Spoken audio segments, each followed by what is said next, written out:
1986 के अंत में अपने अतीत के लिए पश्चाताप का नाटक करते हुए जोकर को अपना पसंदीदा मरीज मानता है। अपने कहानी सुनाने के लिए एक टॉक शो में ले जाने के लिए मना लेता है और अपने हेंचमैन एबनर के साथ भागने की योजना बनाता है, जो उसे दिमाग नियंत्रित करने वाले लिपस्टिक देता है।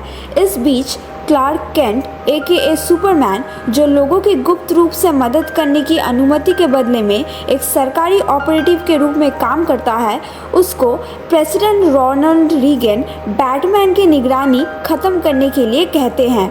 इन घटनाओं के पीछे कॉटो मल्टीज आइलैंड पर कब्जे को लेकर अमेरिका और सोवियत संघ के बीच बढ़ती दुश्मनी है।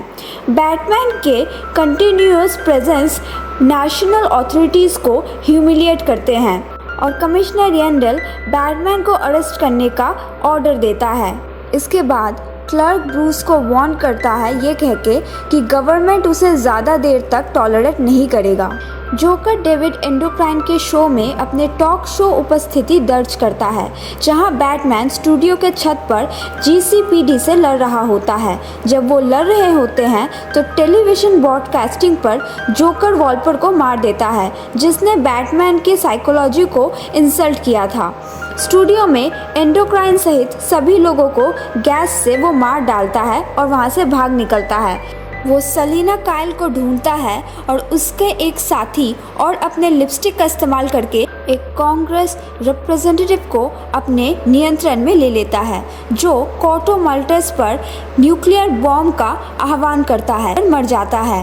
बैटमैन के खोज उसे सेलिना तक ले जाते हैं, जिसे वो वंडर वुमन की तरह बंधी और कपड़े पहने हुए पाता है। केली फर्श पर कॉटन कैंडी देखता है और बैटमैन अनुमान लगाता है कि जोकर बेलमैन में है।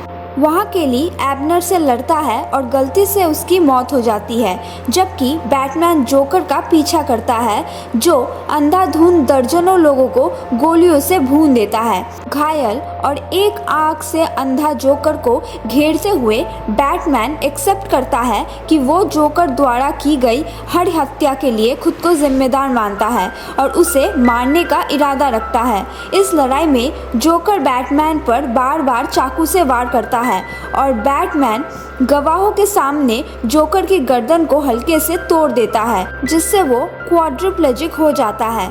जोकर बैटमैन से कहता है कि उसे मारने के लिए उससे अपराधी करार दिया जाएगा, फिर अपने गर्दन पूरी तरह तोड़कर आत्महत्या कर लेता है। GCPD पहुंचते हैं और बैटमैन खून से लथपथ केली तक पहुंचता है और भाग निकलता है। सुपरमैन एक सोवियत न्यूक्लियर बॉम्ब को फेल कर देता है, लेकिन विस्फोट के चपेट में आकर बुरी तरह घायल हो जाता है। विस्फोट से एक इलेक्ट्रोमैग्नेटिक पल्स उत्पन्न होते हैं, जो पूरे कंट्री के इलेक्ट्रिक इक्विपमेंट्स को नष्ट कर देता है और एक न्यूक्लियर विंटर का कारण बनता है। जैसे ही गॉथम केओस में डूबता है, बैटमैन, केली और गॉर्डन बैटमैन के बेटों, म्यूटेंट के बचे हुए रेमनेट्स और गॉथम के नागरिकों को व्यवस्था बहाल करने के लिए एकजुट करते हैं। येंडल एक्सेप्ट करता है कि बैटमैन इतना शक्तिशाली हो गया है कि उसे हराना मुश्किल है, जबकि ज़्यादातर अमेरिका शक्तिहीन और अपराध से ग्रस्त है।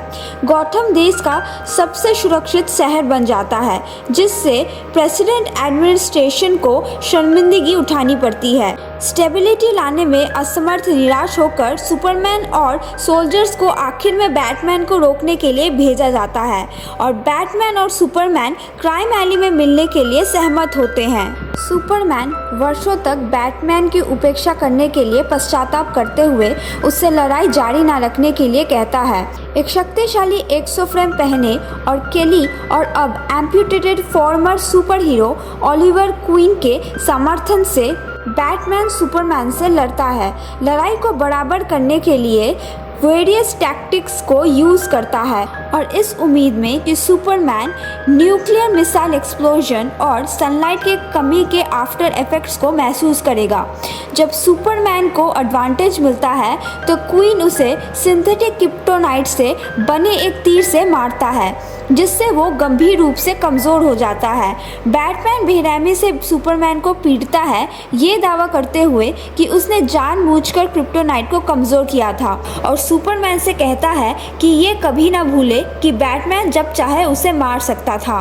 तभी बैटमैन हार्ट अटैक की वजह से मर जाता है और वहीं पे वेन मैनर भी सेल्फ डिस्ट्रक्ट हो जाता है और उसी के सामने एल्फ्रेड स्ट्रोक की वजह से मर जाता है।